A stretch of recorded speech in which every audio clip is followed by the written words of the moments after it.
vous ne pouvez pas vous attendre à ce que nous traitions tous les petits-enfants de la même manière.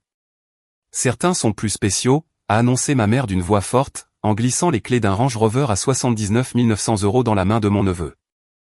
Elle a regardé mes enfants droit dans les yeux, et elle a souri. Bradan perpétue le nom des Penhaligans. Tes enfants? Eh bien, ils n'ont que le nom de famille de leur père. Ils ne sont pas vraiment des nôtres. Ma fille de 12 ans s'est figée, tenant une carte de 5 € entre ses mains. Mon fils de 9 ans, lui, fixait son enveloppe vide.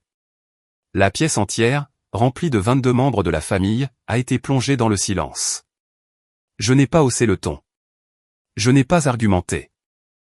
Je me suis simplement dirigé vers la table du gâteau d'anniversaire, j'ai placé une petite boîte en noyer devant mon grand-père, et j'ai posé sa propre montre à gousset en or par-dessus. Ensuite, j'ai pris les mains de mes enfants, et je les ai fait sortir de la pièce. Ce que ma mère ignorait, c'est que grand-père attendait précisément ce moment. Je m'appelle Alicia, j'ai 37 ans. Bienvenue à nouveau dans les épisodes de Revenge, l'endroit dédié aux femmes qui ont arrêté de s'excuser pour protéger ce qui leur appartient. Si cette histoire vous fait déjà serrer les poings, vous êtes exactement la personne pour qui nous créons ces contenus. Laissez un commentaire pour nous dire d'où vous écoutez, et abonnez-vous pour que le prochain chapitre vous trouve. Maintenant, laissez-moi vous ramener en arrière. Mon mari, Daniel, est mort il y a 4 ans en mai, sur un tronçon de la route 87 près de New Rochelle, pendant une tempête de pluie que les informations ont qualifiée d'inhabituelle pour la saison. Il rentrait chez nous depuis Albany. Un semi-remorque s'est mis en portefeuille sur la voie du milieu. 3 autres voitures se sont arrêtées à temps. Pas la sienne. J'avais 33 ans. Iris en avait 8. Wesley en avait 5. Lorsque le policier de l'État a appelé à la maison, il a prononcé les mots « Je suis vraiment désolé de vous informer », avant même que je n'ai entendu la deuxième sonnerie. Je me souviens avoir pensé que c'était la bonne façon de faire. Pas de préparation, pas de pitié qui n'en serait pas vraiment une. Juste la vérité, dite rapidement, pour que le reste de votre vie puisse commencer. Le nom de famille de Daniel était Whitlock. C'est aussi celui de mes enfants. C'est également le nom de la société de titres de propriété que je dirige aujourd'hui. Whitlock Vaughan Title, une petite entreprise à Stanford. Son père, Harrison, l'a fondée en 1986, et l'a laissée à Daniel en 2019. À la mort de Daniel, j'étais déjà la directrice financière. J'y travaillais depuis 9 ans. Le choix naturel était que je prenne la relève, et c'est ce que j'ai fait, 6 semaines après les funérailles. Car 9 personnes y travaillaient, et elles avaient, elles aussi, des prêts immobiliers à payer. J'ai gardé mon propre nom de famille quand Daniel et moi nous sommes mariés en 2013. Je n'ai jamais expliqué pourquoi, je n'aurais pas dû avoir à le faire. J'étais une Penhaligan. La fille de mon père Walter, la petite fille de mon grand-père Edmund. Ce nom faisait partie de moi depuis 24 ans, bien avant que je ne rencontre Daniel. Il trouvait que cela m'allait bien. Il avait l'habitude de dire que je ressemblais à une Penhaligan au tribunal, et à une Whitlock à la maison. Et c'était bien là tout l'intérêt de m'épouser. Après sa mort, ma mère a commencé à traiter mes enfants comme s'ils appartenaient à un autre endroit. Cela a commencé par de petits détails. Une carte de Noël adressée à la famille Whitlock, tandis que la branche de ma sœur Méline recevait des cartes adressées aux Penhaligans. Une discussion de groupe familial dont j'avais remarqué avoir été retirée, quand ma tante Gloria m'a transféré un fil de messages par accident. Des dîners du dimanche auxquels je n'étais pas invité. Et quand je posais la question, ma mère répondait « Oh, nous pensions que tu serais trop fatigué pour faire la route. » Je n'étais pas fatigué. Je conduisais jusqu'à Mystique un week-end sur 2, pour voir mon grand-père. Je n'étais tout simplement pas invité, ce dimanche-là, où j'étais censé être trop fatigué. Au moment où Iris a eu 10 ans et Wesley 7, j'avais cessé de m'attendre à ce que les dîners des Penhaligans nous incluent. Ma mère appelait mes petits, les enfants d'Alicia, de la même manière qu'un employé annoncerait l'article suivant sur une liste. Sans méchanceté, juste avec distance. Et à chaque fois qu'elle le faisait, mon grand-père Edmund le remarquait. C'est la partie qu'elle n'a jamais prise en compte. Elle pensait être le chef de la famille. Elle ne l'était pas. Elle était juste la voix la plus forte au milieu de tout le monde. Le véritable chef était assis tranquillement au bout de chaque table, vêtu d'un gilet anthracite qui avait appartenu à sa femme. Il nous observait tous attentivement, se souvenant du genre de petite fille que j'étais devenue. Grand-père Edmund Augustus Penelligan est né le 11 avril 1936, dans une ville de pêcheurs qui n'existe plus aujourd'hui. Elle a été engloutie par Mystique lors d'un redécoupage urbain, qu'il pouvait encore décrire en détail à 88 ans. Il avait été ingénieur de la marine pendant 41 ans. Sa femme, Henrietta, est décédée d'un cancer du pancréas en 1998, quand j'avais 9 ans. Et après cela, il ne s'est jamais remarié. Il a gardé le gilet de son épouse sur le dossier de sa chaise, dans le salon, pendant 26 ans. Et lors des nuits froides, il le portait comme une couverture, tout en faisant semblant du contraire. Je faisais la route pour le voir un week-end sur 2, après le décès de Daniel. De Stanford à Mystique, 85 miles sur l'autoroute I-95, soit 1h30 si les dieux de la circulation étaient cléments. Iris et Wesley venaient avec moi. Grand-père nous accueillait à la porte, et la première chose qu'il disait à Iris était toujours la même, « As-tu remonté la montre ce matin ?» Parce qu'en novembre 2023, grand-père m'avait donné une montre. En août de cette année-là, il s'était rendu seul à l'hôpital de Yale New Haven, car il n'arrêtait pas d'oublier le chemin pour rentrer de sa propre épicerie. Le médecin a utilisé le mot « léger » à 3 reprises. De la manière dont les médecins utilisent ce terme, quand ils ne veulent pas encore vous faire pleurer. Un trouble cognitif léger, une étape intermédiaire, pas un diagnostic. Les premiers signes de ce qui finirait par empirer. Il ne l'a pas dit à mes parents. Il me l'a dit, à moi. 3 mois plus tard, un samedi de novembre, il m'a emmené dans son bureau, a fermé la porte, et a sorti une petite boîte en noyer du tiroir du bas de son bureau. À l'intérieur, sur un lit de velours bleu foncé, se trouvait une montre à gousset Waltham en or, datant de 1922. Elle avait appartenu à son grand-père. Son grand-père avait été le premier Edmund Augustus Penelligan. Ce que ma mère, je le réaliserai plus tard, ignorait totalement. Il a pressé la montre dans ma paume. Elle a été remontée par 4 hommes Penelligan, a-t-il dit. Je suis le dernier. Daniel devait être le 5e, et il ne le pourra pas. Alors, je te demande d'en être la gardienne. Grand-père. Remonte-la une fois par semaine, le dimanche matin. Et si jamais j'oublie ce que j'ai signé, remonte-la devant moi. Cela me rappellera qui j'étais quand j'étais encore moi-même. Il n'a pas dit « si je me perds ». Il a dit « oublie ce que j'ai signé ». J'ai noté cela, de la même façon qu'un officier de l'état civil note une date. Il s'inquiétait déjà de quelque chose. Il n'était simplement pas prêt à me dire de quoi il s'agissait. J'ai remonté la montre chaque dimanche matin pendant les 29 mois suivants. Je n'ai jamais manqué une seule fois. À l'été 2024, mes parents avaient décidé de « prendre le relais ». C'est l'expression que ma mère a utilisée dans un email familial où je n'étais pas incluse. Ma tante Gloria, la cousine germaine de grand-père entrée dans la famille par alliance en 1981, me l'a transférée avec pour objet « tu vois ça ? Papa décline », a écrit ma mère. Walter et moi allons être là pour lui. Nous avons décidé d'emménager dans la maison de Mystique à plein temps. C'est ce que fait la famille. Elle a écrit cela début juillet 2024. À ce stade, grand-père n'avait peut-être qu'1 jour brumeux par semaine. Il conduisait toujours. Il préparait encore sa propre soupe de palourde. Il battait toujours Iris aux échecs un dimanche sur 2, et la laissait gagner le 3e. Mais dès la 2e semaine de juillet, mes parents étaient installés chez lui. Ils ont pris la chambre principale à l'étage, celle où Henrietta était décédée. Ils ont descendu grand-père au rez-de-chaussée, dans ce qui était autrefois le bureau, car les escaliers représentaient un danger. Ils ont déplacé son bureau dans le garage.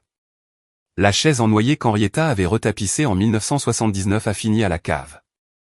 Le tableau de paysage marin, que sa femme avait acheté dans le Maine en 1972, est resté sur le mur. Mais ma mère ignorait ce qui se cachait derrière, et cela s'est avéré avoir de l'importance. La fois suivante, j'ai demandé à grand-père s'il voulait de l'aide pour se réinstaller en haut. Il m'a regardé longuement. Puis il a répondu, « Laisse-la croire qu'elle a gagné l'étage. Laisse-moi garder la montre avec toi. » C'est la première fois que j'ai compris. Il ne se rendait pas. Il patientait. En septembre 2024, 2 mois après l'emménagement de mes parents, ma mère a conduit grand-père chez un notaire à New London. Pas le notaire de Mystique qu'il utilisait depuis 40 ans. Pas celui du centre-ville, qui s'était occupé de la succession de sa femme. Elle l'a conduit dans un bureau de centre commercial, coincé entre un salon de manucure et un pressing, où une femme nommée Vanessa Hargrove était assise derrière une table pliante, avec un tampon de notaire qu'elle n'avait plus légalement le droit d'utiliser. J'apprendrai plus tard que Vanessa Hargrove avait été la colocataire de ma sœur Méline à l'université. Sa commission de notaire avait expiré en juin 2024, après une infraction distincte impliquant une fausse déclaration immobilière. Elle avait gardé le tampon, car personne ne lui avait demandé de le rendre. Méline l'avait présenté à ma mère comme étant « discrète », ce qui était un mot codé pour signifier qu'elle avait besoin d'argent. Ma mère a dit à grand-père que c'était un formulaire d'assurance. Il m'en a parlé plus tard, sur l'enregistrement.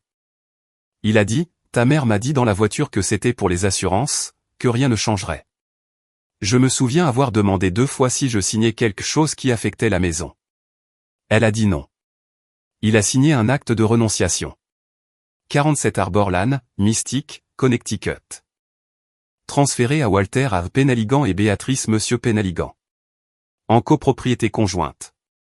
Contrepartie, amour et affection. Notaire, Vanessa Hargrove. Commission expirée 3 mois plus tôt. Il n'a pas remarqué l'initiale du deuxième prénom.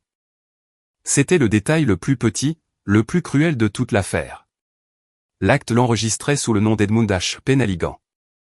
Son deuxième prénom était Augustus. Il l'avait toujours été. Le « A » était gravé sur la pierre tombale de son grand-père dans le cimetière de Mystic. Il figurait sur son certificat de mariage. Il était sur chaque carte de signature, dans toutes les banques qu'il avait utilisées. Mais ma mère avait demandé à Vanessa Hargrove de taper « Edmund H » sur le formulaire. Et grand-père, lors d'un jour brumeux de septembre, dans un bureau de centre commercial qui sentait l'acétone, avait signé là où elle pointait du doigt. J'ai découvert l'acte en novembre. Je faisais une recherche de titre de routine pour une affaire d'homologation dans le comté de New London. L'index des cédants a affiché une transaction pour Edmund Penaligan, datée du 18 septembre 2024. Je l'ai lu 2 fois. Je suis rentré chez moi ce soir-là, j'ai sorti 4 échantillons de la véritable signature de grand-père provenant de documents que je gardais depuis mes 25 ans, et je les ai étalés sur la table de la cuisine. La signature sur l'acte était de la main de grand-père lors d'un mauvais jour. Une pression légère, une mauvaise inclinaison, une mauvaise lettre. Je n'en ai parlé à personne. Ni à Iris, ni à Wesley, ni à David Northcott, le vieil ami de la faculté de droit de mon mari. J'ai attendu d'avoir conduit pour voir grand-père une fois de plus, un jour où ma mère était à un déjeuner de charité, et je lui ai posé une seule question. « Grand-père, as-tu signé quelque chose en septembre ?» Il y a réfléchi. Je crois que oui. Quelque chose à propos des assurances. Ta mère a dit que ce n'était rien. Il a fait une pause, et ses yeux, clairs cet après-midi-là, ont croisé les miens. Pourquoi? Je n'ai pas répondu. J'ai juste tenu sa main. Il m'a rendu doucement la pression, et il a murmuré « Oh ». C'est à ce moment-là que le reste de cette histoire a commencé. Si vous êtes toujours avec moi, et si tout cela commence à vous sembler familier, laissez un cœur dans les commentaires. Pas pour le drame, mais pour la femme de votre vie qui a tenu bon, pendant que tous les autres se faisaient entendre. Je lis chaque commentaire le dimanche matin, pendant que mon grand-père boit son café. Maintenant, je dois vous parler du trust. En juin 2014, 3 mois après la naissance d'Iris, grand-père a conduit lui-même jusqu'au cabinet d'avocat de Bennett Callaway, dans le centre de Mystic, et il a signé un trust révocable du vivant. Je connais la date, car le document du trust est devant moi pendant que j'écris ces lignes. Il s'est nommé lui-même fiduciaire et bénéficiaire à vie. Il a nommé sa sœur, ma grand-tante Henrietta Sutton, comme fiduciaire remplaçante. Il a désigné 4 bénéficiaires à son décès. Son fils Walter, sa petite-fille Méline, ses arrière-petits-enfants Iris Whitlock et Wesley Whitlock, détenant une part égale. Et moi. 4 parts égales. La maison au 47 Arbor Lane, un compte d'investissement de 325 000 €, qu'il avait constitué pendant 50 ans avec son salaire d'ingénieur de la marine. La montre à gousset Waltham. Et quelques objets personnels. Il a fait rédiger un amendement par Bennett Callaway en 2020, après le décès de tante Henrietta. Cet amendement me nommait fiduciaire remplaçante, et me conférait un pouvoir de surveillance sur toute transaction immobilière impliquant les biens du trust de son vivant. Il n'a pas dit à mes parents que le trust existait. Il ne l'a pas dit à Méline. Il ne me l'a pas dit non plus au début. Bennett Callaway m'a envoyé une enveloppe scellée par courrier en octobre 2020, après l'amendement, avec un mot qui disait « N'ouvrir que sur instruction d'Edmund ». Je ne l'ai pas ouverte pendant encore 2 ans. Je l'ai ouverte la semaine suivant la mort de Daniel, car grand-père m'a appelé au téléphone et a dit, d'une voix que je ne lui avais jamais entendue auparavant, « Alicia, j'ai besoin que tu lises ce qui est dans l'enveloppe, maintenant. » Alors, je l'ai lu. Je me suis assise à la table de ma cuisine à Stanford, avec Wesley endormi sur le canapé, et le dossier d'école d'Iris encore ouvert par terre. Et j'ai lu un document qui stipulait que la maison du 47 Arbor Lane appartenait à un trust dont j'étais désormais la fiduciaire remplaçante. Ce qui signifiait que tant que grand-père était en vie, il contrôlait la propriété. Mais au moment où sa capacité serait remise en question, au moment où quelqu'un essaierait de la sortir du trust sans la contre-signature de son avocat, j'étais la seule à avoir la qualité juridique pour l'en empêcher. J'ai rappelé grand-père ce soir-là, et je lui ai demandé pourquoi il avait attendu la mort de Daniel pour me le dire. Il a répondu, parce qu'avant la mort de Daniel, tu n'en avais pas besoin. Maintenant, c'est possible. L'acte de renonciation que ma mère avait fait notarier par Vanessa Hargrove, en septembre 2024, n'était pas seulement moralement répréhensible. Il était juridiquement nul. La maison n'appartenait pas à grand-père pour qu'il la donne. La maison appartenait au trust. Grand-père, en tant que fiduciaire, pouvait la transférer, mais uniquement avec la contre-signature de Bennett Callaway, selon l'amendement de 2020. L'acte n'avait aucune signature de ce genre. Il ne portait que la main fatiguée de grand-père, la pression avide de ma mère, et un tampon de notaire qui aurait dû être restitué au secrétaire d'État du Connecticut 4 mois plus tôt. J'ai appelé David Northcott le lendemain matin de ma découverte de l'acte. David connaissait Daniel depuis qu'ils avaient 19 ans. Il était à notre mariage. Il était à l'enterrement. Il a répondu à la 2e sonnerie. Alicia, que se passe-t-il? Ma mère a fait signer un acte de renonciation à mon grand-père en septembre, transférant la maison de Mystique à elle-même et à mon père. La commission du notaire était expirée. La maison est dans un trust dont elle ignore l'existence. Et je suis la fiduciaire remplaçante avec pouvoir de surveillance. Il y a eu un long silence. Puis David a dit, « Je vais avoir besoin que tu viennes à mon bureau samedi. » J'y suis allé en voiture le samedi, avec la boussole d'Iris dans ma poche. David et moi avons passé 4 heures à sa table de conférence, à cartographier ce que j'avais et ce que je n'avais pas, l'acte, le trust, le notaire expiré, la non-correspondance des signatures. Il a levé les yeux vers moi. Alicia, c'est suffisant pour annuler le transfert dès aujourd'hui. Nous pourrions déposer le dossier lundi. Je sais, mais tu ne veux pas, non. Il a attendu. J'ai dit, grand-père m'a dit quelque chose il y a longtemps, que je n'ai pas compris jusqu'à cette semaine. Il a dit, la meilleure façon d'empêcher une personne de réécrire l'histoire, c'est de la laisser en écrire suffisamment d'abord. David a hoché la tête lentement. Il comprenait ce genre de patience. Il avait côtoyé un Whitlock assez longtemps pour savoir comment nous étions. D'accord, a-t-il dit. Alors nous attendons. Mais Alicia, tu vas avoir besoin d'un enregistrement officiel de lui, lucide, avant que la prochaine visite chez le médecin de ta mère ne mette un tampon différent sur son dossier. Je suis rentré chez moi ce soir-là, et j'ai marqué une date sur mon calendrier au crayon. Un mardi de février. Béatrice a son heure de thé à 9h. Le 11 février 2025 était un mardi. J'ai conduit jusqu'à Mystique à 9h32, avec une boîte de beignets Krispy Kreme sur le siège passager, et mon téléphone dans la poche intérieure de mon blazer. L'application dictaphone était en marche. Je l'avais testé 3 fois dans l'allée. Le Connecticut est un État à consentement unilatéral pour les conversations en personne. J'étais sur le point d'être cette partie. Je ne me sentais pas coupable. J'avais demandé à grand-père, 3 semaines plus tôt, si cela le dérangerait d'être enregistré un jour où il se sentirait lucide, et il avait répondu, « J'insisterai pour que tu le fasses. » Il a ouvert la porte, et a souri de la façon dont il souriait lors d'un bonjour. Ma fille. Salut, grand-père. As-tu remonté la montre ce matin? Tu l'as remontée dimanche. Tu n'as pas manqué une seule fois. Nous nous sommes assis à la table de la cuisine. La lumière qui passait par la fenêtre était cette fine lumière de février, qui donne à chaque chose un aspect honnête. Il a pris un beignet. J'ai pris un beignet. Il a versé du café dans la tasse en céramique verte qui avait appartenu à sa femme. Il a sorti la montre à gousset de la poche de son gilet. Il l'a portée plus souvent ce mois-là. Et il l'a posée sur la table entre nous. Demande-moi ce que tu es venu me demander, a-t-il dit. Grand-père, à propos du document que maman t'a fait signer en septembre. Il a hoché la tête. Dis-moi ce dont tu te souviens. Il a commencé à parler. Je ne l'ai pas interrompu. Il m'a parlé du trajet jusqu'à New London. Il m'a parlé du bureau de Vanessa Hargrove, qui sentait les produits chimiques de salon de manucure. Il m'a raconté ce que ma mère avait dit dans la voiture. C'est pour les assurances. Rien ne change. Signe juste ici, papa. Il m'a parlé du moment où il avait demandé 2 fois si la maison était concernée, et où elle avait répondu non. Il m'a expliqué qu'il n'avait pas lu le document attentivement, car ses yeux étaient fatigués, et sa belle-fille se montrait patiente avec lui d'une façon qui était rare. Puis, il m'a dit ce qu'il voulait réellement. La maison de Mystique, quand je mourrai. 4 parts égales. Walter en a une. Méline en a une.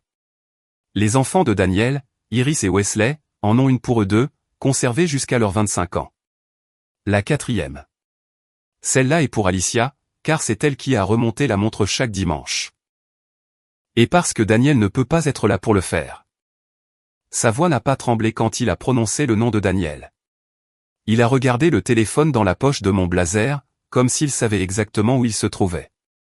Puis, il a prononcé la phrase à laquelle j'allais penser chaque nuit pendant les 14 mois suivants. Alicia, quand le jour viendra, et il viendra, ne leur montre pas ça en premier. Ne le sors pas pour les menacer. Oblige-les à le dire à voix haute d'abord. Oblige ta mère à dire ce qu'elle pense de ses enfants. Oblige ton père à garder le silence de la manière qui prouvera qu'il savait. Ensuite, fais-le jouer. Laisse-moi parler pendant que je le peux, car d'ici à ce que tu en aies besoin, je ne serai peut-être plus en mesure de le faire. 18 minutes, du début à la fin. Je suis rentré chez moi avec une main sur le volant, et l'autre sur le téléphone dans ma poche, comme si je portais quelque chose de vivant. Au moment où j'ai atteint Stanford, j'avais 3 sauvegardes. Une sur un disque dans le coffre-fort de ma maison, une sur une clé USB dans le coffre du bureau des titres. Une cryptée dans le cloud derrière un mot de passe que grand-père m'avait donné l'année de la naissance d'Iris. Son numéro de téléphone d'enfance, celui qui n'existait plus depuis 50 ans. Pendant les 8 mois suivants, il ne s'est rien passé. Ce n'est pas tout à fait vrai. Ma mère a continué à vivre dans la maison de grand-père. Elle a continué à l'emmener à ses rendez-vous. Elle a continué à appeler ma tante Gloria pour dire des choses comme « Papa faiblit, mais nous gérons ». Des propos que Gloria continuait à me relayer avec une sorte de fureur lasse. Mais sur le papier, la poussière semblait retomber. L'acte de renonciation reposait dans le registre du comté de New London, sans être contesté. Ma mère ignorait qu'il était nul. Elle pensait posséder la maison de mon grand-père. Puis, en août 2025, elle a fait signer une procuration à grand-père. Vanessa Hargrove était de nouveau le notaire. L'initiale du 2e prénom était de nouveau incorrecte. La pression de la signature était encore plus faible qu'en septembre. Et dans le coin inférieur droit du document, ma mère avait ajouté une phrase. Elle ne comprenait clairement pas le poids juridique d'une pleine autorité sur tous les biens immobiliers et personnels, présents et futurs. Je n'ai découvert l'existence de cette procuration qu'en décembre. J'examinais un transfert de titres de routine au bureau, une petite parcelle de terrain à Stonington, juste à l'extérieur de Mystique. Le vendeur inscrit sur l'acte était Béatrice Penaligan, mandataire pour Edmund A. Penaligan, procuration datée du 14 août 2025. J'ai arrêté de respirer pendant une seconde. Puis, j'ai téléchargé la procuration sur le portail en ligne du greffier du comté. Elle était là. Le tampon expiré de Vanessa Hargrove. Edmund H. Penaligan. La même inclinaison faible. L'acheteur de la parcelle de Stonington était une SARL appelée Crosswind Holdings, enregistrée dans le Connecticut 3 mois plus tôt, avec ma sœur Méline comme dirigeante. Méline avait utilisé une fausse procuration pour vendre le terrain de grand-père à sa propre société pour 185 000 €, 4 jours avant le 17e anniversaire de son fils Bradan. Je suis resté assise dans mon bureau pendant un long moment. Ensuite, j'ai extrait le rapport de solvabilité de grand-père. J'avais une procuration médicale depuis novembre 2023, ce qui me donnait des droits de consultation financière limités. Et j'ai vu le reste. Un prêt sur valeur domiciliaire. 9 octobre 2025. Charter Oak Federal Credit Union, agence de Groton, emprunté en utilisant la maison du 47 Arbor Lane comme garantie. Capital, 80 000 euros. Motif déclaré, rénovation de la maison. 2 semaines après le déblocage du prêt, 79 900 € avaient été transférés par virement bancaire au concessionnaire Land Rover Norwich. J'ai décroché le téléphone et j'ai appelé la concession, en me faisant passer pour une administratrice de trust. En moins de 90 secondes, j'ai obtenu ce dont j'avais besoin. Un Range Rover Sport Autobiographie 2026. Noir Santorini. Titre enregistré au nom de Béatrice Monsieur Penaligan. Bradan Cross répertorié comme conducteur autorisé. Coût total, taxes et immatriculation comprises, 84 210 €. Ma mère avait retiré 80 000 € de la maison de mon grand-père, une maison sur laquelle elle n'avait pas légalement le droit d'emprunter, pour acheter à son petit-fils préféré un SUV de luxe. Et elle l'avait fait 3 semaines avant Noël, tout en racontant au reste de la famille que les frais médicaux de grand-père commençaient à s'accumuler. J'ai fermé mon ordinateur portable. Je suis resté assise à mon bureau, dans l'obscurité, pendant près d'1 heure. Puis, j'ai appelé David Northcott et j'ai dit, il est temps. Il m'a demandé quand. J'ai répondu, le jour du 90e anniversaire de grand-père, le 11 avril. David n'a pas discuté. Il a compris de la même manière qu'il avait compris en septembre. Il avait connu Daniel. Il connaissait les Penaligan. Nous n'avons pas agi avec éclat. Nous avons agi avec précision. Il m'a dit quoi apporter, le trust, l'amendement, l'acte de renonciation, la procuration, le prêt sur valeur domiciliaire, la comparaison des signatures, l'expiration de la commission du notaire, la transaction de Stonington, le virement bancaire à Land Rover Norwich, la carte grise du Range Rover. L'enregistrement. Je lui ai demandé s'il pensait que mon grand-père pourrait supporter d'être dans la pièce. Il a répondu, Alicia, ton grand-père attend depuis 12 ans que quelqu'un fasse cela pour lui. Il le supportera. C'était la semaine du 8 janvier. J'avais 13 semaines pour me préparer. En mars, 3 semaines avant l'anniversaire, une enveloppe est arrivée par la poste. En recommandé, de la part de grand-père. À l'intérieur se trouvait une petite enveloppe crème, scellée à la cire rouge, frappée du sceau, EP, qu'il avait hérité de son père. Sur le devant, de son écriture plus lente qu'avant, mais toujours reconnaissable, il y avait 5 mots, n'ouvre pas. Tu sauras quand. Je l'ai mise dans la boîte en noyer avec tout le reste. Je veux vous parler brièvement de ce que mes enfants ont fabriqué pour lui au début du mois de mars. Iris m'a posé une question que j'attendais qu'elle pose depuis presque 2 ans, maman, est-ce que grand-père se souvient encore de nous? Nous étions sur le canapé. Il pleuvait. Elle tenait la boussole en laiton qu'il lui avait offerte l'année de ses 10 ans. Celle qu'elle gardait dans son sac à dos d'école, comme une pièce de monnaie que l'on ne dépense pas. Je lui ai dit la vérité. Certains jours, il se souvient de tout.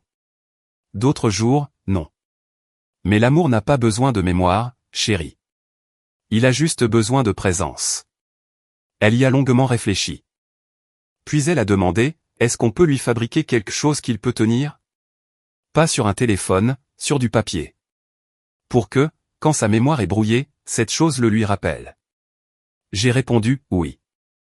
Elle a dépensé 32 € de l'argent de son propre anniversaire et de l'argent qu'elle économisait pour une pédale de guitare, dans un album relié en cuir, acheté dans une papeterie de la rue Bedford. 60 pages. Elle a choisi les photos. Elle a fouillé dans chaque album de la maison, chaque dossier dans le cloud, chaque téléphone, et a sélectionné les moments. Grand-père apprenant à Wesley à lire une boussole. Grand-père mangeant de la soupe de palourde aux latitude 41. Grand-père tenant Iris lors de son premier jour de maternelle. Grand-père, 2 étés auparavant, endormi dans le fauteuil de la véranda, avec Wesley blotti contre lui. Wesley a écrit les légendes avec le stylo plume Parker que grand-père lui avait offert pour son 8e anniversaire. Il les a écrites en lettres majuscules, lentement et soigneusement, comme écrivent les enfants de 9 ans lorsqu'ils comprennent que quelque chose est important. Ensuite, Wesley s'est assis et a écrit un poème. Il a fait 14 brouillons. Il a marché seul jusqu'à la bibliothèque de Stanford un samedi après-midi, pour chercher des mots qui rimaient dans un livre de poésie pour enfants. Iris l'a aidé pour 2 des rimes. La version finale faisait 8 lignes. Il l'a imprimée sur du papier crème et l'a glissée dans l'album, entre les pages 30 et 31. Le matin du 11 avril, avant que nous ne montions dans la voiture, Wesley m'a demandé de le lui relire, pour qu'il puisse décider s'il était prêt. Je l'ai lu. Je n'ai pas besoin que tu te souviennes de moi, grand-père. J'ai juste besoin que tu sois là. Je n'ai pas besoin que tu saches mon nom aujourd'hui. Je sais que je suis toujours précieux pour toi. La montre donne l'heure, mais toi tu me racontes les choses que le temps a oubliées. Alors quand ta mémoire quittera la pièce, je la ramènerai, encore et encore. Il a levé les yeux vers moi. Maman, est-ce que ça rendra grand-père heureux ou triste? J'ai répondu, les deux. Et les deux, c'est très bien. Les deux, cela signifie qu'il écoute encore. Il a hoché la tête. Il a plié le poème en deux, puis encore en deux, et l'a glissé de nouveau dans l'album. Nous sommes montés dans la voiture à 13h de l'après-midi. J'ai conduit vers le nord sur LI 95 dans un silence complet. Même la radio le savait. La maison de Mystique était pleine à notre arrivée à 15h. 22 membres de la famille, tous habillés de cachemire et de laine, tous réunis pour les 90 ans du patriarche. La table de la salle à manger avait été rallongée avec 2 plateaux et 12 chaises pliantes. Une nappe blanche, la belle vaisselle d'Henrietta, le service avec la bordure bleu pâle que ma mère avait discrètement transférée à son propre nom 2 ans plus tôt, sans le dire à personne. Le gâteau à 3 étages de la boulangerie de Pocatuck.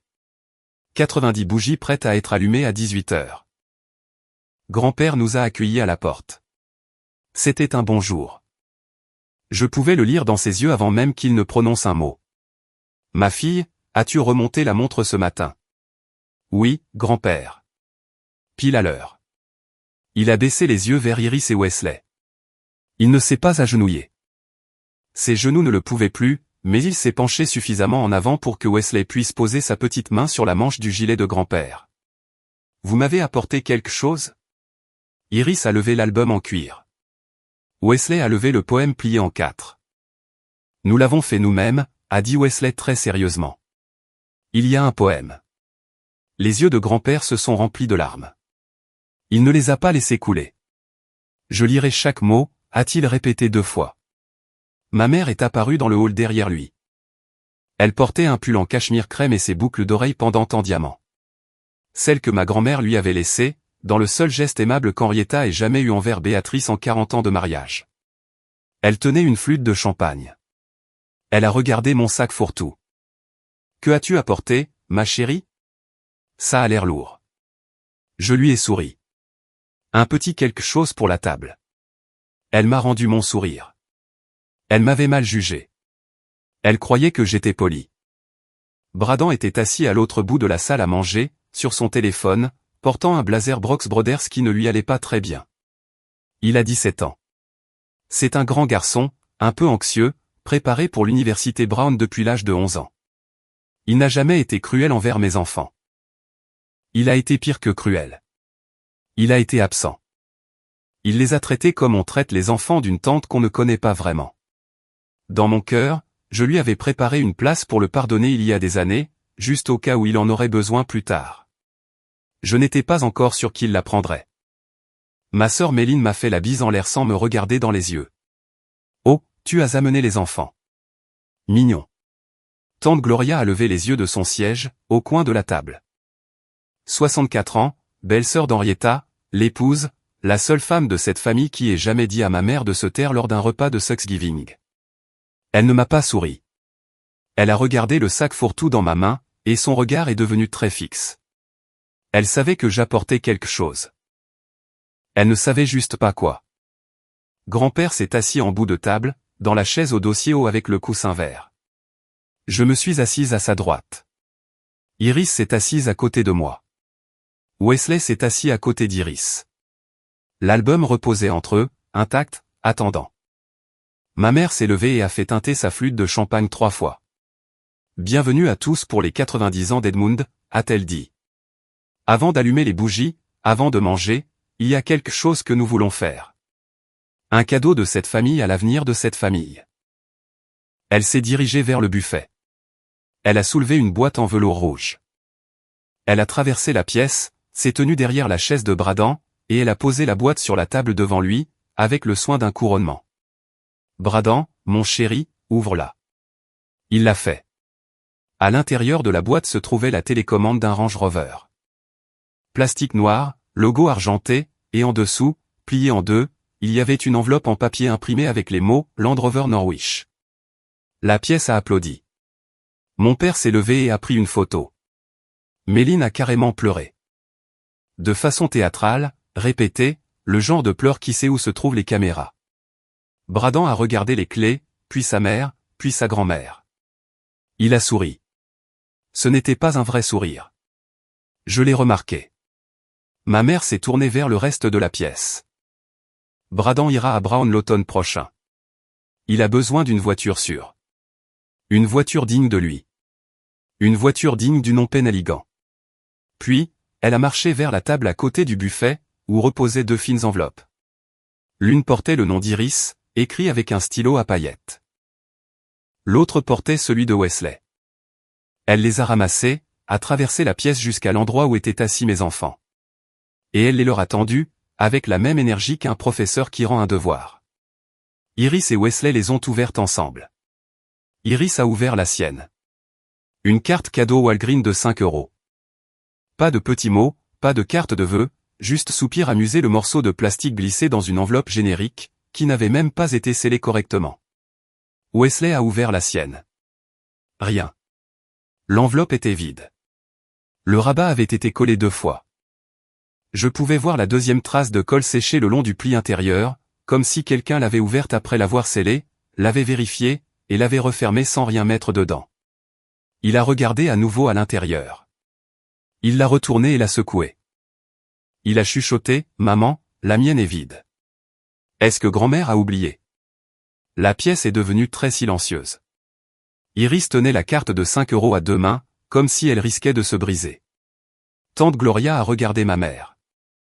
Ma mère a levé sa flûte de champagne, et a souri. Vous ne pouvez pas vous attendre à ce que nous traitions tous les petits-enfants de la même manière. Certains sont plus spéciaux, a-t-elle annoncé d'une voix forte. Bradan perpétue le nom des Penhaligon. Tes enfants? Eh bien, ils n'ont que le nom de famille de leur père. Ils ne sont pas vraiment des nôtres. J'ai entendu grand-père reposer sa tasse de café sur la soucoupe. C'était le bruit le plus infime de la pièce. Ce fut la chose la plus bruyante que j'ai jamais entendue. Je n'ai pas haussé le ton. Je n'ai pas argumenté. J'ai plongé la main dans le sac fourre-tout et j'en ai sorti la boîte en noyer. Celle que grand-père m'avait donnée en novembre 2023, celle que je gardais prête depuis 14 mois. Et j'ai marché jusqu'au bout de la table. Je l'ai posée devant grand-père, pas devant ma mère. J'ai sorti la montre à gousset de la poche de mon blazer, celle qu'il avait remontée le matin même, comme il me l'avait promis, et je l'ai déposée sur le couvercle. J'ai embrassé son front. Remonte-la quand tu seras prêt, grand-père, ai-je dit. J'ai pris les mains de mes enfants. Je les ai fait sortir de la salle à manger jusque dans le couloir, là où les manteaux étaient suspendus et où l'horloge comptoise tic-taquait. Et je me suis arrêté près du cadre de la porte. Assez près pour entendre. Assez près pour qu'Iris puisse voir, si elle le voulait. Assez loin pour que Wesley puisse s'asseoir sur le banc et ne pas se retourner. Iris se tenait à côté de moi. Elle me serrait la main très fort. Elle ne pleurait pas. Wesley s'est assis. Il tenait le poème plié sur ses genoux. Derrière nous, dans la salle à manger, la voix de ma mère s'est élevée pour la première fois de l'après-midi. Qu'est-ce que c'est que ça, Alicia? Qu'est-ce que c'est? Je ne me suis pas retourné. J'ai attendu qu'elle le répète. Ce qu'elle a fait. Je vais vous raconter ce qui s'est passé ensuite dans la pièce, car tante Gloria me l'a raconté, la main sur mon bras, sous un porche à Mystique, 3 jours plus tard. Pendant un long moment après mon départ, personne n'a bougé. Bradan a posé la clé du Range Rover sur le set de table devant lui. Il ne l'a plus reprise. Méline a ri. Un petit rire aigu, qui était censé briser le silence, mais n'y est pas parvenu. Mon Dieu, elle est tellement dramatique. Elle a apporté une boîte. Tante Gloria, qui attendait dans cette famille depuis 44 ans pour dire ce qu'elle allait dire, s'est penchée en avant. Ouvre-la, Béa. Maintenant. Ma mère a pris le couteau à steak du couvert à côté d'elle. Ses mains, selon Gloria, était parfaitement stable, parce qu'elle ne savait toujours pas ce qui se trouvait devant elle. Elle a glissé le couteau sous le ruban bleu marine, et l'a coupé. Elle a soulevé le couvercle. La montre à gousset a glissé sur le côté, et a fait un léger bruit contre le présentoir à gâteau en porcelaine. Grand-père, depuis sa chaise en bout de table, a dit doucement, « C'est à moi ». Ma mère ne l'a pas regardé. Elle a sorti le premier objet. Une photographie en noir et blanc de 13x18 cm, montrant grand-père tenant Iris lorsqu'elle avait 3 jours, en mai 2014. Le gilet qu'il portait sur la photo était le même que celui qu'il portait dans la pièce. Elle l'a retourné. Au dos, à l'encre de stylo plume, grand-père avait écrit, des années plus tôt l'année de la mort de Daniel, alors qu'il s'était retrouvé seul dans cette même maison à faire le tri dans sa propre vie, premier Penaligan de la génération suivante. Je l'ai tenu avant son père. Parce Daniel garait la voiture. Je ne l'ai jamais lâché. La main de ma mère s'est mise à trembler. Où a-t-elle eu ça, a-t-elle murmuré. C'est à moi, a répété grand-père. J'ai écrit au dos. Méline a tendu le bras et a sorti l'objet suivant de la boîte.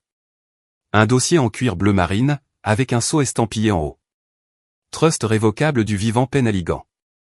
Exécuté le 14 juin 2014. Bennett Callaway, conseiller. Elle l'a ouvert. Elle a lu la première page. Son visage a changé. C'est un trust. À qui est ce trust? Lis les bénéficiaires, a dit tante Gloria. Méline a lu à voix haute, car elle ne comprenait pas encore ce que cela impliquait. Bénéficiaire au décès du constituant, Walter Penaligan, une part d'un quart. Méline Penaligan Cross, une part d'un quart. Les héritiers de Daniel Whitlock, à savoir Iris Whitlock et Wesley Whitlock, conservés en fiducie jusqu'à l'âge de 25 ans, une part d'un quart ensemble. Alicia Penaligan. Une part d'un quart. La pièce est devenue silencieuse d'une manière différente. Bradan, assis 6 chaises plus loin, a dit, « Attendez, Iris et Wesley sont dans le trust de grand-père » ? Bien sûr qu'ils y sont, a répondu grand-père. C'était la première phrase complète qu'il prononçait depuis l'épisode des bougies. Il a repoussé sa chaise. Il s'est levé. Sa main gauche s'est appuyée à plat contre la table pour trouver l'équilibre. Sa main droite s'est tendue très lentement vers la montre à gousset, posée sur la boîte ouverte. Il l'a prise. Il l'a remontée 4 fois.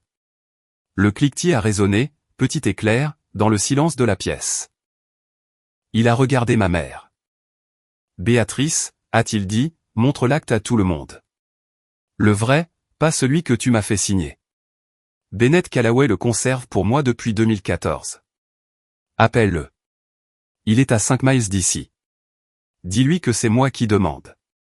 Tante Gloria s'est levée. Je vais l'appeler. Elle s'est dirigée vers la cuisine avec son téléphone. 22 membres de la famille, assis à table, ont regardé l'embrasure de la porte qu'elle venait de franchir. Personne n'a parlé. Ma mère s'est assise lourdement, comme si ses jambes avaient cessé de fonctionner. Mon père, Walter, qui n'avait pas prononcé un seul mot depuis qu'on avait apporté le gâteau, a baissé les yeux sur ses mains. Méline tenait toujours le dossier du trust. Elle lisait maintenant la 2e page, celle qui mentionnait l'amendement de 2020, me nommant fiduciaire remplaçante, avec pouvoir de surveillance sur toute transaction immobilière du vivant de grand-père. Je l'observais depuis le couloir. J'ai regardé son visage faire le calcul. Elle a demandé très doucement, « Maman, qu'est-ce que tu as fait ?» « Rien, » a répondu ma mère. Mais sa voix s'était affinée. Tout le volume en avait disparu. Tante Gloria est revenue de la cuisine. Bennett est en route. Il sera là dans 20 minutes. En l'attendant, Méline a continué à lire les documents dans la boîte. Acte de renonciation. 18 septembre 2024. Edmund H. Penaligan. Initiale du 2e prénom incorrect. Notaire, Vanessa Hargrove. Déposé dans le comté de New London. Méline a reconnu le nom de Vanessa à mi-chemin, et a cessé de lire à haute voix. Procuration, 14 août 2025. Même nom, même notaire, même initiale incorrecte. Prêt sur valeur domiciliaire, 9 octobre 2025. 80 000 euros. Motif déclaré, rénovation de la maison. Emprunteur, Edmund Penaligan. Co-emprunteurs, Walter et Béatrice Penaligan. Ensuite, une impression du virement bancaire. 23 octobre 2025. 79 900 €. Destinataire, Land Rover Norwich. Ensuite, la carte grise du Range Rover. Bradan, lorsque Méline a sorti la carte grise du Range Rover du dossier, a ramassé la télécommande sur son set de table, et l'a fait glisser sur la table vers sa mère. Il n'a rien dit. Il l'a juste fait glisser. Sa mère l'a regardé comme s'il l'avait giflé. Il l'a regardé en retour, comme s'il avait enfin le droit de la voir telle qu'elle était. Tante Gloria a sorti la couche suivante de la boîte. Une clé USB, une petite sans disque noir, avec un mot attaché. Jouez le fichier 1. Écoutez les 18 minutes. Ne passez rien. Elle a pris l'ordinateur portable ouvert de Bradan sur la table d'appoint, celui sur lequel il était 5 minutes plus tôt, à faire défiler Instagram pendant le propre couronnement de sa grand-mère, et y a branché la clé USB. Le fichier s'est ouvert. On pouvait entendre la cuisine de grand-père, le tintement d'une tasse à café, le froissement d'un sac Krispy Kreme, puis la voix de grand-père. 14 mois plus jeune, plus clair. La maison de Mystique, quand je mourrai. 4 parts égales. Walter en a une. Méline en a une. Les enfants de Daniel, Iris et Wesley, en ont une pour eux deux, conservée jusqu'à leurs 25 ans. La 4e. Celle-là est pour Alicia. Car c'est elle qui a remonté la montre chaque dimanche. Et parce que Daniel ne peut pas être là pour le faire. Ma mère a commencé à pleurer. Ce n'était pas des remords. Je veux être clair à ce sujet. Tante Gloria m'a dit plus tard qu'elle avait observé le visage de ma mère très attentivement, et ce qui s'y lisait, c'était de la peur. Le genre de peur qui survient quand on réalise que la pièce ne nous appartient plus. L'enregistrement a continué de tourner. Alicia, quand le jour viendra, et il viendra, ne leur montre pas ça en premier. Ne le sors pas pour les menacer. Oblige-les à le dire à voix haute d'abord. Oblige ta mère à dire ce qu'elle pense de ses enfants. Oblige ton père à garder le silence de la manière qui prouvera qu'il savait. Ensuite, fais-le jouer. Laisse-moi parler pendant que je le peux, car d'ici à ce que tu en aies besoin, je ne serai peut-être plus en mesure de le faire. Il n'y avait plus d'oxygène dans la pièce. Bennett Callaway a franchi la porte d'entrée à 16h53. Il avait 78 ans. Il était l'avocat de grand-père depuis 1979. Il portait un porte-documents en cuir. Il m'a fait un signe de tête dans le couloir, sans ralentir le pas. Il a marché jusqu'à grand-père. Il a posé le porte-documents. Il l'a ouvert. À l'intérieur se trouvait le trust original, signé le 14 juin 2014. Avec pour témoin Henrietta Sutton, la défunte sœur de grand-père, la grand-tante d'Iris. Et notarié par un notaire de Mystique nommé Robert. Non. Bennett a signé son propre registre ce jour-là, ce que je n'ai réalisé que plus tard, en lisant la page de certification. Le trust était réel. Le trust était réel depuis près de 12 ans. Bennett a regardé ma mère. Béatrice. L'acte de renonciation de septembre 2024 est nul. La procuration d'août 2025 est nulle. Le prêt sur valeur domiciliaire d'octobre a été contracté sur une propriété que votre père n'avait pas l'autorité légale d'hypothéquer. J'ai parlé avec David Northcott. Nous déposerons une requête d'urgence auprès du tribunal des successions du Connecticut lundi matin. Je suis venu ce soir parce qu'Edmund me l'a demandé. Et parce que je voulais être celui qui vous l'annonce. Elle n'a pas répondu. Il s'est tourné vers mon père. Walter, je connais votre père depuis 46 ans. Je suis désolé que ça se termine ainsi. Mon père a dit la première chose qu'il ait dite de toute la soirée, moi aussi, je suis désolé. Grand-père était toujours debout. Il ne s'était pas rassis. Il a pris l'album qu'Iris avait fabriqué. Il a pris le poème plié que Wesley avait glissé à la page 30. Il a déplié le poème. Il l'a lu à haute voix, lentement. Chaque mot prononcé avec sa voix d'ingénieur de la marine, celle qui avait autrefois donné des ordres à des équipages de 25 hommes, a résonné pour la pièce entière. Je n'ai pas besoin que tu te souviennes de moi, grand-père. J'ai juste besoin que tu sois là. Je n'ai pas besoin que tu saches mon nom aujourd'hui. Je sais que je suis toujours précieux pour toi. La montre donne l'heure, Mais toi tu me racontes les choses que le temps a oubliées. Alors quand ta mémoire quittera la pièce, je la ramènerai, encore et encore. Il a terminé. Il s'est rassis. Wesley est sorti du couloir, est passé devant ma mère, devant Méline, devant Bradan, et a grimpé sur les genoux de grand-père. Iris s'est approchée, et s'est tenue à côté de la chaise. Grand-père a passé un bras autour d'elle. Tante Gloria a regardé ma mère. Pas ce soir, Béa. Ce soir, tu écoutes. Nous ne sommes pas restés pour le gâteau. Grand-père m'a demandé de ramener Iris et Wesley à la maison. Il a dit qu'il voulait rester dans la maison, sa maison, et passer une soirée tranquille avec tante Gloria, qui ne partirait que le lendemain. Bennett Callaway est resté 1 heure de plus, passant en revue les procédures légales avec grand-père et mon père dans le salon, tandis que ma mère est montée à l'étage et n'est pas redescendue. J'ai conduit les 85 miles jusqu'à Stanford, avec mes 2 enfants endormis sur la banquette arrière. Iris tenait la boussole en laiton. Wesley tenait le poème plié, que grand-père lui avait glissé à nouveau dans la main, sur le pas de la porte. J'ai appelé tante Gloria depuis une station mobile à la sortie d'Olsebrook. Elle a dit, Bennett a préparé une requête d'urgence dans sa tête avant même de quitter la maison. Lundi matin, c'est réglé. Le juge du district de Mystique déteste les affaires de maltraitance envers les personnes âgées. Il adore, je devrais dire, il adore les annuler. Et ma mère? Elle est assise sur le lit à l'étage. Walter est assis dans le salon. Ils ne se parlent pas. Je ne sais pas s'ils se reparleront un jour. Je ne pense pas que ça ait d'importance. Je suis rentré chez moi. 3 jours plus tard, le lundi matin, David Norcott et Bennett Callaway ont déposé conjointement une requête auprès du tribunal des successions du Connecticut, district de Mystique. L'acte de renonciation a été annulé cet après-midi-là. La procuration a été annulée le mardi midi. Le prêt sur valeur domiciliaire a été suspendu en attente de liquidation le mercredi. Dès le jeudi, le tribunal a ordonné que le Range Rover soit restitué à Land Rover Norwich, en vertu de la loi du Connecticut sur l'exploitation financière des personnes âgées, section 17B 451. La concession a accepté dans l'heure. Ils ont envoyé une dépanneuse à Plateau. L'audience a eu lieu le 28 avril. Grand-père y a assisté en personne. Il portait le costume bleu marine qu'il avait mis pour les funérailles de sa sœur, tante Henrietta, en 2020. La juge Eleanor Trimbault lui a posé 4 questions. Nom complet, Edmund Augustus Penaligan. Date de naissance, 11 avril 1936.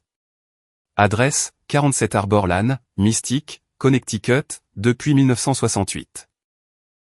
Souhait concernant la propriété. Il a répondu, 4 parts égales, votre honneur. Tel qu'écrit en 2014, tel qu'enregistré aujourd'hui. Elle a fait droit à la requête sur le champ. Le Range Rover a quitté Mystique sur un plateau le matin du 2 mai. Tante Gloria m'a envoyé une photo. Je l'ai montrée à Iris. Elle n'a pas sursauté. Elle n'a pas souri. Elle a juste regardé la photo pendant un long moment, puis elle a dit, grand-père aime la soupe de palourde aux latitude 41, à la table 7. On peut l'y emmener? Nous l'y avons emmené le week-end suivant. La licence d'agent immobilier de Méline a été suspendue pour 90 jours, dans l'attente d'un examen par le département de la protection des consommateurs du Connecticut. Le tampon expiré du notaire Vanessa Hargrove a été formellement révoqué, avec effet rétroactif, par le secrétaire d'État du Connecticut. Ce qui signifiait qu'elle faisait également face à une accusation de délit, pour avoir utilisé des qualifications auxquelles elle n'avait pas droit. Crosswind Holdings, la SARL qui avait acheté le terrain de Stonington pour 185 000 €, a reçu l'ordre de restituer la propriété et de céder les bénéfices. Mes parents ont dû rembourser les 80 000 € du prêt sur valeur domiciliaire en tant que dette personnelle, avec intérêt. Ils la paieront pour le reste de leur vie. Un tuteur désigné par le tribunal, un expert comptable nommé Francis Bellamy, totalement indépendant de notre famille, a été assigné pour superviser les finances de grand-père à l'avenir, avec moi comme administratrice désignée du trust, et Bennett Callaway comme conseiller juridique. Ma mère a été définitivement écartée de toute proximité financière avec mon grand-père. Elle m'a appelé une fois le 5 mai. L'appel a duré 31 secondes. Que as-tu dit au juge? Je n'ai rien dit, maman. Grand-père l'a fait. Elle a raccroché. Je ne l'ai pas ajouté à mes favoris. Je ne l'ai jamais supprimé de mes contacts non plus. Il y a une différence. La porte n'est pas verrouillée. Elle n'est tout simplement plus ouverte. Le 22 mai, grand-père a emménagé dans notre maison à Stanford. J'avais préparé la chambre à l'étage pendant 3 semaines. De nouvelles mains courantes le long de l'escalier, une lampe de chevet avec une ampoule plus lumineuse. La couette d'Henrietta, l'épouse d'un patchwork qu'elle avait cousu en 1990 en bleu marine et blanc, que ma mère avait essayé de prendre quand elle avait emménagé, mais que tante Gloria avait discrètement retiré de l'armoire à linge pour me le garder, était étalée sur le lit. Une petite table près de la fenêtre avec la boîte en noyer dessus, vide à présent, attendant la montre à gousset chaque nuit. La chambre était orientée à l'est. La lumière du matin. Grand-père avait toujours préféré les fenêtres orientées à l'est. Il est entré. Il a regardé la couette. Il a dit, « Tu as mis la couette d'Henrietta sur le lit. » Bien sûr, grand-père. Elle m'a toujours fait me sentir en sécurité. Moi aussi. Il s'est assis au bord du lit. Il a regardé la montre à gousset dans sa main. Puis, il m'a regardé. Il y a encore une chose que je dois te donner. Je savais de quoi il parlait. Je suis allé au coffre-fort dans mon bureau, en bas, et j'ai sorti l'enveloppe crème qu'il m'avait envoyée en mars. Celle qui portait la mention « N'ouvre pas. Tu sauras quand. » Je l'ai montée. Je me suis assise à côté de lui sur le lit. « Ouvre-la maintenant » a-t-il dit. « Lis-la moi. Je veux entendre comment ça sonne à voix haute, pendant que je peux encore reconnaître mes propres mots. » J'ai brisé le seau de cire. 3 pages de papier crème. Son écriture, plus lente que dans mes souvenirs, mais bien la sienne. La première page était pour moi. Alicia, tu as remonté la montre quand je ne le pouvais pas. Tu as enregistré ma voix quand je te l'ai demandé. Tu as attendu que la pièce ait besoin de la vérité avant de la lui livrer. Ce n'est pas de la stratégie. C'est de la loyauté déguisée en patience. La montre t'appartient. Aussi longtemps que tu la voudras. La maison, le moment venu, sera un quart à toi. Mais ce que je te donne réellement, ce que je te donne depuis l'année de la naissance d'Iris, c'est la permission d'arrêter de t'excuser d'être la fille que ta mère a décidé d'ignorer. Tu n'as jamais été moins importante. Tu étais juste plus silencieuse. Le silence n'est pas inférieur. Le silence, c'est ce qui survit. J'ai dû m'arrêter de lire 3 fois. Grand-père m'a serré la main à chaque fois. Il n'a pas parlé. Il a juste attendu.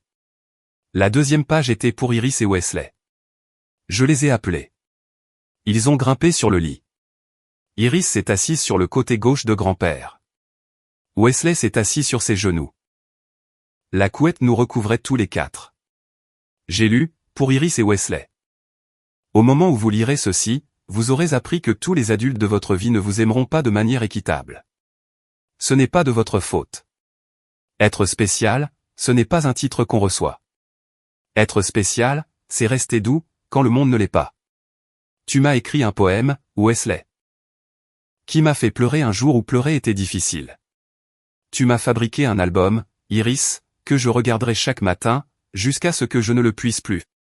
La montre à gousset, celle que ta mère remonte chaque dimanche depuis 2023, sera à toi, Iris, pour ton 16e anniversaire. Wesley. Le gilet au fond de mon placard, celui que ton arrière-grand-mère a tricoté pour moi en 1962, sera à toi quand tu auras 12 ans. Restez doux. Votre mère sait déjà comment faire. Wesley a levé les yeux vers grand-père. Grand-père, savais-tu qu'on t'aime, même quand tu nous oublies? Grand-père a pris une longue inspiration. Le genre d'inspiration que prennent les personnes de 90 ans lorsqu'elles choisissent soigneusement leur prochain mot. Je le sais, maintenant. La 3e page était pour Méline. Il l'avait écrite lui-même, des semaines avant que tout cela n'arrive. Il ne me l'avait pas montré avant. Il ne l'avait montré à personne. Méline, je n'ai jamais cessé d'être ton grand-père. Le trust que j'ai rédigé en 2014 te laissait un quart égal. Quoi que ta mère ait pu te dire, je ne t'ai jamais effacé. J'ai simplement inclus ton neveu et ta nièce. Tu pourras revenir quand tu seras prête à revenir en tant que toi-même. Et non en tant qu'avocate de ta mère. Veux-tu que je l'envoie, ai-je demandé. Oui.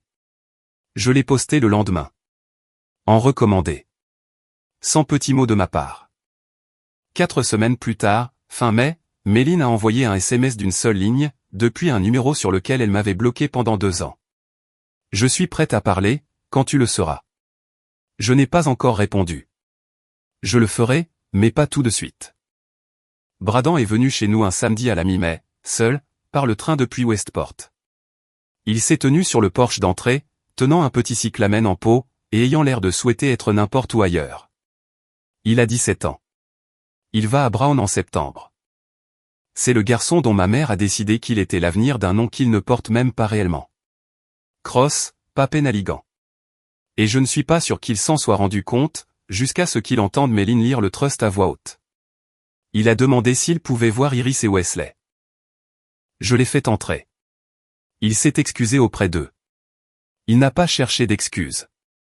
Il n'a pas blâmé sa mère. Il a dit, vous lui avez fabriqué un album. Moi, je lui ai donné un Range Rover que je n'avais pas mérité. J'aurais dû demander d'où venait l'argent. Je suis désolé. Wesley l'a pris dans ses bras. Iris a attendu un instant de plus, puis l'a fait aussi. Bradan a pleuré. C'était la première fois que je voyais mon neveu pleurer. C'est un grand garçon. Mais il a ressemblé à un petit garçon pendant environ 30 secondes. Il est resté pour le dîner. Il a mangé les lasagnes de David. Il a aidé Wesley à faire la vaisselle. Il est parti par le train de 19h30. Depuis, il envoie des SMS à Iris presque tous les dimanches, pour demander comment va grand-père. C'est ça aussi, la guérison. Ça n'a pas besoin d'être bruyant. Si vous m'avez suivi jusqu'ici, je veux ajouter encore une chose. Mon grand-père est toujours en vie au moment où j'écris ces mots. Certains matins, il me demande 2 fois quel jour on est. D'autres matins, il me raconte une histoire sur Daniel que je n'avais jamais entendue. Nous n'essayons pas de tenir les comptes. Nous nous contentons de remonter la montre. Dimanche après dimanche. C'est surtout Iris qui le fait, maintenant. Elle a pratiqué le rythme de cette tour que je lui ai appris, et elle est bien meilleure que je ne l'ai jamais été. Wesley lit le poème à grand-père les après-midi de pluie. Tante Gloria descend de Mystique un week-end sur 2. Ma mère et mon père vivent toujours dans la maison du 47 Arbor Lane. Pour l'instant, le trust le permet du vivant de grand-père. Ensuite, la maison sera vendue, et les bénéfices seront divisés comme le stipulait le trust de 2014 à l'origine. Ma mère le sait. Elle ne l'a pas contesté. Elle ne s'est pas excusée non plus. Soupir amusé, certaines personnes ne s'excusent que lorsqu'elles pensent que leurs excuses leur rapporteront quelque chose en retour. Elle a calculé, à juste titre, qu'il ne restait plus rien à lui donner. Et je suis en paix avec ça. Autrefois, je pensais que la guérison passait par le pardon. Je ne le pense plus. Guérir, cela signifie arrêter d'attendre que la personne qui vous a blessé devienne la personne qui était censée vous aimer dès le départ. Vous arrêtez de frapper à la porte. Vous prenez ce qui vous appartient, vos enfants, votre temps, votre nom, votre vérité, et vous construisez un dimanche matin qui n'a plus besoin de cette personne. C'était les épisodes de Revenge. Je suis Alicia. Si cette histoire a résonné en vous, si vous avez déjà été cette petite fille, cette veuve dont l'amour a été confondu avec de l'autosuffisance, dont les enfants ont reçu une enveloppe vide pendant que quelqu'un d'autre recevait des clés. Laissez un mot dans les commentaires, juste un seul. Je lis absolument tous les messages le dimanche matin, pendant que mon grand-père boit son café dans le fauteuil, près de la fenêtre exposée à l'est. J'espère que vous trouverez votre grand-père. J'espère qu'il vous donnera une montre. Et j'espère que, lorsque le moment viendra, quand la pièce deviendra enfin silencieuse et que la vérité aura enfin un endroit où se poser, vous vous entendrez dire la seule chose qui ait jamais eu besoin d'être dite, j'étais spécial depuis le début. Ils étaient juste trop occupés pour le voir. Remontez votre montre. Je vous donne rendez-vous la prochaine fois.